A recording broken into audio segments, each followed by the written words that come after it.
what assessment have they made of whether this is a breach of the Ministerial Code? The approach of the previous one is probably best characterised as if you break the rules, try and change the rule book. Oh dear, now did the Labour Party really break the Ministerial Code? Well, that was the subject of an urgent question in the House of Commons yesterday, where Nick Thomas-Symonds, the Paymaster General and Cabinet Office Minister, assured the Speaker and Parliament that the government is taking their responsibilities to Parliament seriously. He mentioned that the Chief Secretary to the Treasury already spoke to Parliament about financial plans, saying that more details will come in the Chancellor's budget announcement tomorrow. This budget will also include a report on the economy from the Office of Budget Responsibility. So I can imagine how Jeremy Hunt will be bricking it.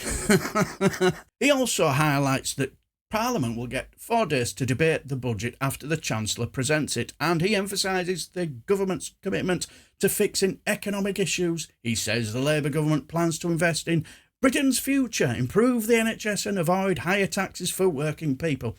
Well, it was time for our excitable Laura Trott to shine. Mr. Speaker, the response from Number 10 yesterday seemed to be that their whole argument is, we did it because you guys did it. But, Mr. Speaker, I'm old enough to remember a fresh-faced Prime Minister coming into Downing Street promising change. Justifying their action based on things that we've done doesn't really seem like the change that we were promised, now does it? Mr. Speaker, we are learning the lessons of why we lost the election, but this government seems to be taking lessons from the worst bits of our record. And not just ours, the last Labour government too. It's like the greatest hits of government mistakes being replayed in just 100 days. Cronyism? Is it Blair? No. It's the fresh-faced Labour government giving civil service jobs to donors. A gross betrayal of pensioners. Is it Brown?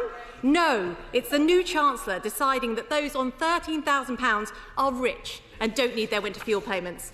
Rampant politicisation of our institutions. Was this something they accused Boris Johnson of? Mr. Speaker, no. It's the Chancellor again saying this weekend that the ex-Prime Minister and Chancellor will have to answer to the OBR, despite the OBR saying that the report has nothing to do with previous ministers and led Times to argue that the OBR has been reduced to, and I quote, the provisional wing of the Treasury Press Office. Disrespectful statements emanating from Number 10 about your decisions, Mr. Speaker. Not us, but the Number 10 Press Office just yesterday. And potentially breaching the Ministerial Code with abandon about budget leaks. Right again, it's this government. Their false piety has been breached so comprehensively by the Downing Street passer scandal and crony appointments to the civil service. Their hypocrisy has been laid bare for all to see. Yet still, they bleat on about the Tories like some broken spell. They try to mutter over and over again in an attempt to conjure up the old magic. But it's not going to work.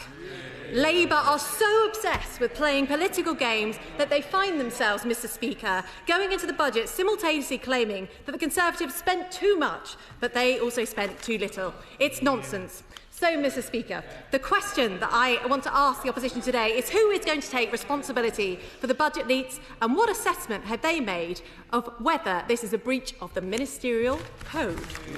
Minister. Mr. Speaker, as I've said, I have deep respect for this House and its members, and the coming days will be very important to debate the budget in full.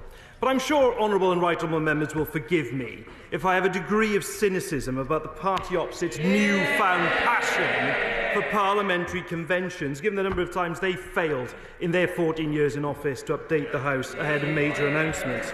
But the truth is, Mr. Speaker, that the Conservative Party are desperate to speak about nothing other than the appalling mess they left our national finances in. And, Mr. Speaker, there are many groups of people I would listen to on budget management, but certainly not the party that crashed the economy. And you'd think they'd have learned some lessons from attacking independent financial institutions, but they haven't. The Shadow Chancellor and the Chief Secretary attacking the Office for Budget Responsibility once again. And, Mr. Speaker, families in my constituency and across the country are still paying higher rents and mortgage costs because of the mini-budget 2 years ago that created and wreaked such havoc on our economy. And unlike the party opposite, this government will never play fast and loose with the nation's finances. Tomorrow, we will see a budget focused on investment to get the economy moving again.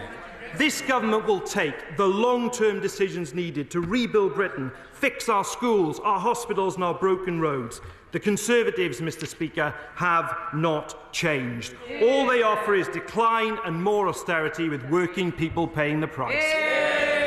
So according to Laura Trott, the toxic Tories are learning their lessons from the last election.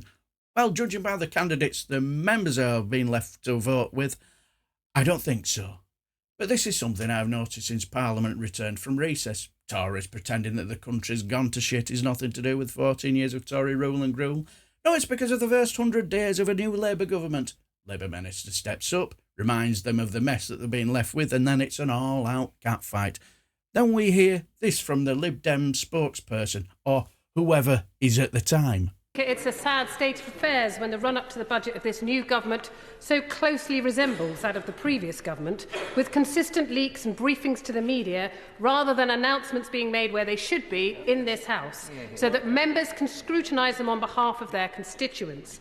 The previous Conservative government did so much damage to trust in politics, including by consistently undermining the Ministerial Code. So will the Minister put things right and toughen up the status of the Code by enshrining it in law? Mr Speaker, we've already said the Prime Minister will publish an updated Ministerial Code shortly, but there is a very stark difference between this administration and the previous one. The approach of the previous one is probably best characterised as if you break the rules, try and change the rule book. But we on this House take the Ministerial Code seriously. And that is why we want to ensure it is fit for purpose, deal with problems like the Tory freebie loophole, and meet the high standards the Prime Minister expects from all who have the privilege of serving in his government. Yes, we have a party of opposition waiting in the wings, I suppose. A party who can sensibly hold this government to account, respectively. Instead, at the moment, we have an opposition that are pretending that everyone should forget about the shenanigans of the last 14 years, while we are pretending to be the party of moral fibre and integrity. Then they get all butthurt when they're reminded of the last 14 years of Tory banditry, I suppose, and then clutch their pearls at the same time. Then it's up to the Lib Dems or whoever is a spokesperson at the time and any other small parties to hold this government with any semblance of any respect to account. Hopefully, we will have a new opposition after the next election. Let me know what you guys think down below, and I shall bid you farewell. And take care, my friends.